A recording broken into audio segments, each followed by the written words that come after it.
Well, y'all, it's been a week. The Supreme Court denied cert to Snope versus Brown and Ocean State Tactical versus Rhode Island. Those were cases, as you know, respectively, attacking Maryland's assault weapons ban and Rhode Island's standard capacity magazine ban. And after 15 conferences for Snope, we were expecting the court to grant cert. We were expecting these to be the rulings where the Supreme Court settled the assault weapons ban and magazine ban issues once and for all. We've had a few days to recover, to mourn, to shake our fists a little bit, and then to pick ourselves up and talk to our attorneys and say, what's next? So I wanted to come to you today and kind of explain a little bit about where we're going here at the National Association for Gun Rights Legal Wing.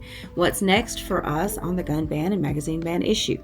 Now, if the Supreme Court had just said no outright, no explanation given, then we would have reason to think that we're in another post-Heller desert, where they issue a good precedent and then are silent on the issue of gun rights for 10 years or so. If that were the case, then we would have reason to seriously revisit and reevaluate elements of our strategy.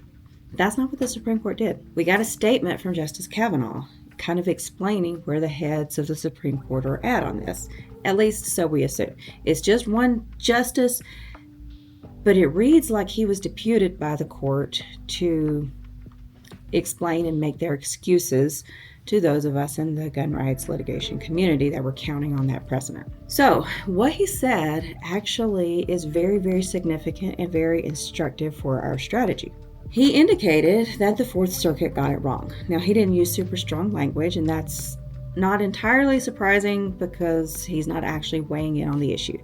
But he said enough to indicate that the lower courts are, in fact, as we have always said, getting Bruin very, very wrong on this issue.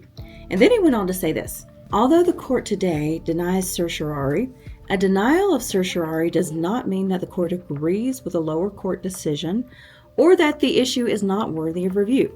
The AR-15 issue was recently decided by the First Circuit and is currently being considered by several other courts of appeals. That First Circuit case, by the way, is ours, Capon versus Campbell, which is our lawsuit against the Mitt Romney gun ban. But then he goes on to cite several other gun ban cases that are currently moving through the courts, including our Connecticut case, our challenge to Connecticut's assault weapons ban back from 2013. He goes on to say, additional petitions for certiorari will likely be before this court shortly, and in my view, this court should and presumably will address the AR-15 issue soon, in the next term or two. Now that's huge, because for the first time ever, we have a timeline on this issue, and we have the most definite language that we've ever gotten from the Supreme Court on this. Now, it's not a promise. It's still not entirely definite, but it's more specific and more firm than anything we've gotten so far. And it's very, very indicative for our strategy.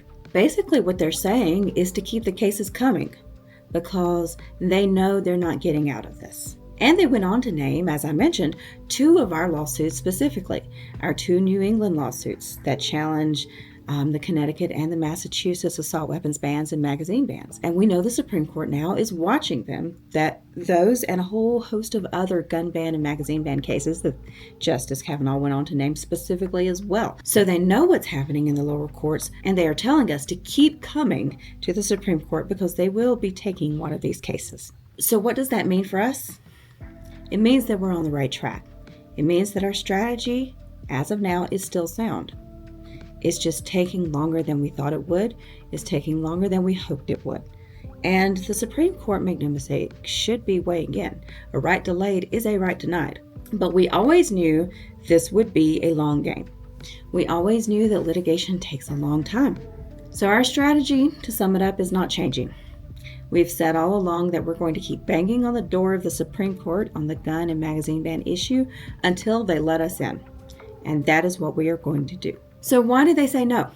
Why did the Supreme Court deny cert to Snope and Ocean State Tactical? Well, none of us know for sure, obviously. And I want to make it clear that I'm not trying to let them off the hook for saying no. They should have said yes. They should have taken these cases. Justice Kavanaugh, Justice Barrett, Chief Justice Roberts, any one of those could have been the deciding vote in taking Snope and Ocean State. Any two of them, and we have a win on the issue itself in the ruling.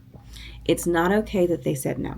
They are treating the Second Amendment as a second-class right. However, the reality is that this Supreme Court term has turned out to be packed with some of the most important, difficult constitutional questions in modern American history. And the Supreme Court justices very sadly appear to have succumbed to politics and, frankly, cowardice, and deprioritized the Second Amendment. Here's the thing about the Supreme Court. The founders did their level best to insulate it entirely from political considerations. And comparatively speaking, they were mostly successful.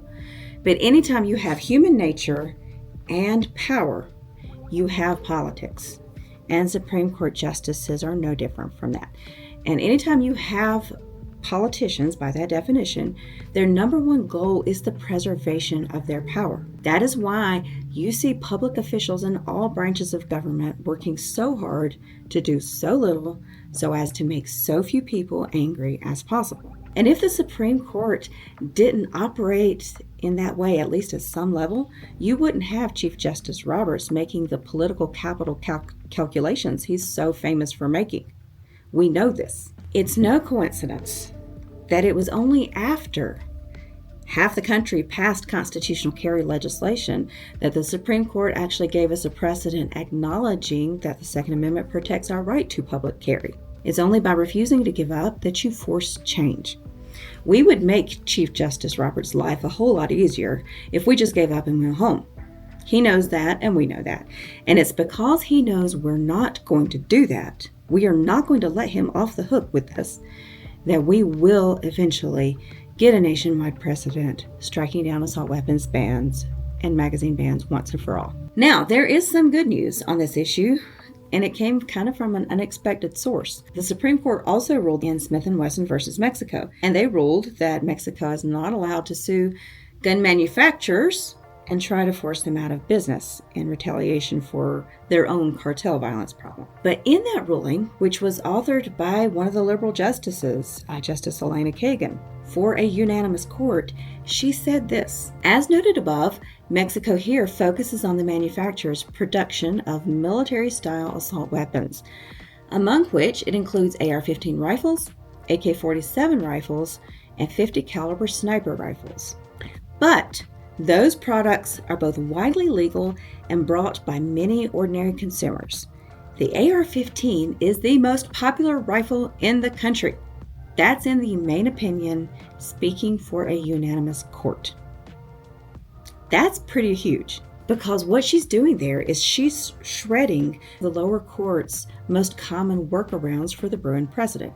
They're trying to say that AR-15s are not in common use because we can't prove how many of them are commonly owned. We don't have a gun registry, we don't have the exact numbers, and so they try to use that to say we can't claim they're in common use when we all know that they are, in fact. She just obliterated that argument. This just breathed new life into our assault weapons ban cases, and our Chief Legal Counsel, Barry Arrington, who you all know, he lost zero time in filing supplemental briefings in our cases, letting the courts know what the Supreme Court just ruled in this. So, we keep fighting. Founding Father Thomas Paine famously wrote, "Tyranny, like hell, is not easily conquered." And we have found that to be true over and over and over again throughout the life of our organization. But we are not summer soldiers and sunshine patriots. And we will keep going. We will press on. We will keep fighting. And we will eventually win. But we need your help. Because continuing to fight these cases through the lower court process, going up against Bloomberg-backed attorneys and anti-gun judges hell-bent on shredding the Second Amendment and the Bruin precedent alike, well, it's not easy. It takes a while, it takes a lot of work, and it takes a lot of resources.